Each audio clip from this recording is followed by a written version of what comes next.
How to use direct mail marketing effectively, part 2. Welcome back, everybody. We're excited to keep going through this 5-part sequence. I'm gonna go through parts 4 and 5 right now, and this is the money part. If you guys haven't done any kind of direct mail, you're gonna love this. Please take out a piece of paper, and I'm gonna dive into the 2 pieces that make you the most money in a direct mail campaign. Let's dive in.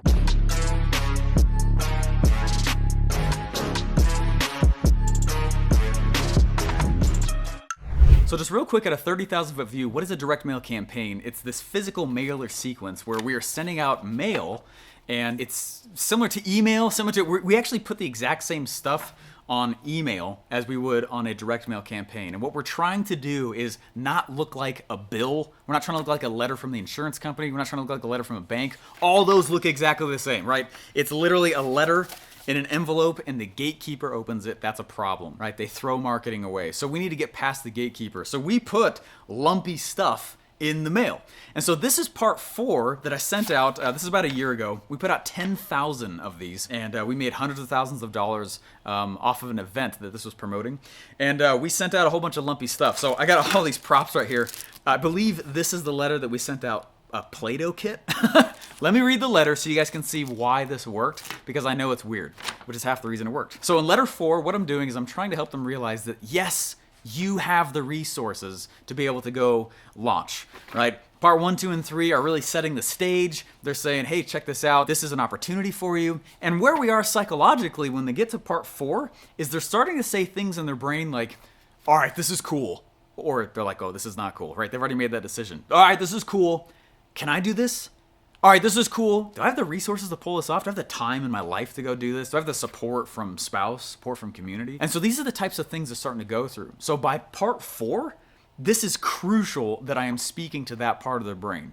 And so I'm just gonna preface a little bit of what I said in this letter. Not to redo, but I'm going to a little bit, okay? Hey, what's up, name? Offers are a-brewin'. In the last lesson, we talked about how critical it is to build pressure around your launch. You might be thinking something like, cool, that's awesome, Mr. Giant Eyeball Steve Larsen, but what if I have no product? You have to say it snarky. Fair point. About a year into working for Russell Brunson at ClickFunnels, I realized that I had to go. I needed to leave, and I needed to build my own company for my own growth. It was one of the hardest decisions I ever made. I was podcasting, I had a very small list, and I decided I'd leave and launch without a product, which I don't recommend. That was very risky. After 4 days of being out on my own, 4 days after I left my job, I had $20,000 in my pocket. How did I do that? I had no product, no offer, nothing else. And that's what this thing starts to lay out here. Okay, I'm speaking to that scared part of their brain, right? So you can follow the same process. Now you might be thinking, wait, what, Steve? How could you go do something like that? I promise there's no bait and switch here. Be ethical. There's room to be, because there's a lot of room to be a dirtbag on the internet. Okay, here's how I did it. Everyone who bought my offer knew that nothing had been created yet. I told them. And that was actually really cool for them because I told them they get to help shape the offer with me that I'm making for them. They get to influence it. Okay. First, I started teasing on my podcast that something big was coming. We live in an age full of ways to connect with people for free. Podcasts, Instagram, Facebook, it's all out there. Get yourself some distribution and start publishing. So I started telling my audience something's coming. Right. Second, I told my audience that this is something that they would need, and I need to know what they need me to build for them. Okay. About 6 months before I left my job, I started asking the very small audience what they were struggling with. I figured they'd be representing a larger population. What I did is I went and I sold the product, and I said, hey, check this out. It's not done yet. The first part releases in 2 weeks. Early bird buyers, here's beta pricing. I need you to tell me what you're struggling with, though, so I can make what you need. And then what did I do? I had 2 weeks to go make it. Does that make sense? A lot of people follow this model. All right, a lot of people follow this model. Okay, fourth, I built the program while I sold it. It's kind of like the movie Catch Me If You Can. I stayed 1 chapter ahead of them. Anyway, that's a different story here. But what I did, though, is I made my own case study. Screenshots of my stats, screenshots of what I had been doing. Hey, if you didn't have an offer or really much of a list when you first started, everyone starts that way. Here's how I did it. Right? And so what I'm doing is I'm trying to instill belief and make them realize that this is very moldable, right? This whole game is very moldable, right? It's like clay, which is why we set out the cheesy, dumb little Play-Doh thing. We're like, this is clay. This is moldable. You get to take this. Your life, you can change it and shift it way more than you might be realizing. Go. What we did on the last page, page 4, is I set another call to action. Check it out. Here's the event. Here's the day, right? This is a solid year ago. a while ago now. I'm like, go to the .com. Here's the main speakers. Here's the keynote speakers, right? And I'm recapping what happened in previous letters. We want to make sure in all marketing that they are not assuming that they read any previous letters. So we're going to re-call to action them. Before we get to number 5, which is the real money part, guys, comment down below if you were one of the recipients of this 5-part series. There was a lot of you guys, thousands, that we sent this out to. I'd love for you guys to comment down below what it was like to be receiving these across like the 6 weeks that we did it. Also, subscribe. We send out awesome stuff like this that's, frankly, and if I can be as bold to say, better than a lot of people's paid stuff. And it's free on YouTube. You should subscribe and hit the little bell, hit the thumbs up. It makes socialism weak, which is really happy. Makes me cry tears of joy at night. All the blessed letter 5. Letter 5 is the money letter. And it's because part 5 in any sequence is the pitch. And so I have used this very formula that I'm telling you right now to do a podcast, where the first 5 episodes are a sideways webinar and episode 5 is a pitch. Well, same thing is true for where we are right here. Letter 5 was the pitch. And the pitch, this entire thing was meant to come get people to a virtual event. That's what we were pitching with this. So we're using a physical thing to promote a virtual event. Really, really cool when you start crossing platforms like that. So this was really, really powerful, and it also needed to really nail it. I'll just tell you the net effect of this.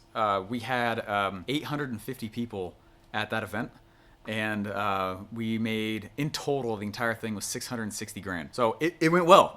It went really, really well. So a lot of work for sure, but it's been really, really powerful every time we've done some kind of big mailer like this. So part 5, so what do we do here? So part 5 actually came in a box. Everything else was a lumpy mail, or at least somewhat resembled an envelope. This, though, was an actual cardboard box, and it was a box that had this pig in it. Okay, and we said we had 2,000 of these pigs that we got from China, and they're porcelain and they're piggy banks, and basically the box that these came in, we just folded up the letter and shoved it in that box and just reused the box that these came in because they're individually wrapped. So that's what we did with them. And so what I wanted to do is I wanted to be able to play on identity. Pitching with someone's identity involved is one of the easiest ways to pitch. Let me read some of this letter so you know what I'm talking about here. Hey, I know I've sent you some random items so far. An eraser, a whoopee cushion. Oh yeah, I forgot about that. That's a good one. A pumpkin seed, a launch toy, the Play-Doh thing. And now, here's the capitalist pig. Frequently and thankfully, people ask me, Steve, why do you hold up the capitalist pig? Right? Why do you tell people to get rich and give back? Well, here's my beliefs about money. Buckle up. Get rich and give back has been a slogan of mine for a long time. Just to be clear, you don't need to be rich to give back. In fact, honestly, I believe that if we don't practice giving back when we're poor, it's much harder to give back when we're rich. Humility and charity is a muscle that needs flexing and practice, just like anything else. But you will not get rich by accident. It has to be an active pursuit. The science of achievement is very formula-based. It's a destination. It's very knowable, just not commonly known. You can learn it. You can follow it. Just give it time and it'll happen. Money is nothing more than an accelerant. If you don't feel fulfilled, money will only accelerate your emptiness. Okay? Money is an honest teacher. I had an unhealthy relationship with money for years and didn't know it.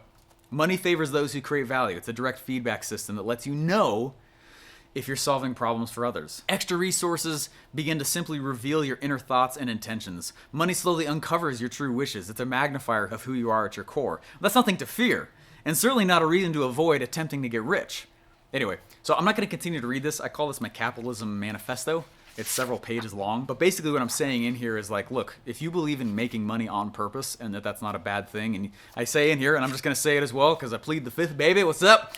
That I believe God would rather have me be try and follow him and be rich than try to follow him and be poor. He's pretty rich. So then what I do is I play on the identity and I say, if you're a capitalist pig and you believe in money and you believe that money is a great thing as well, and it's not an evil thing, it just depends what you do with it, come to the event, right? And so the final part of this, I make them an offer similar to what I've done in every single one of these letters. So this letter right here, here's the final letter. This is my final invite and reminder, right? I don't want you to miss the event. This is the offer launch event, which if you want to come, it'd be awesome. It's the offer launch event. It's launching an evergreening virtual workshop where you'll learn cash flow strategies for your offers online.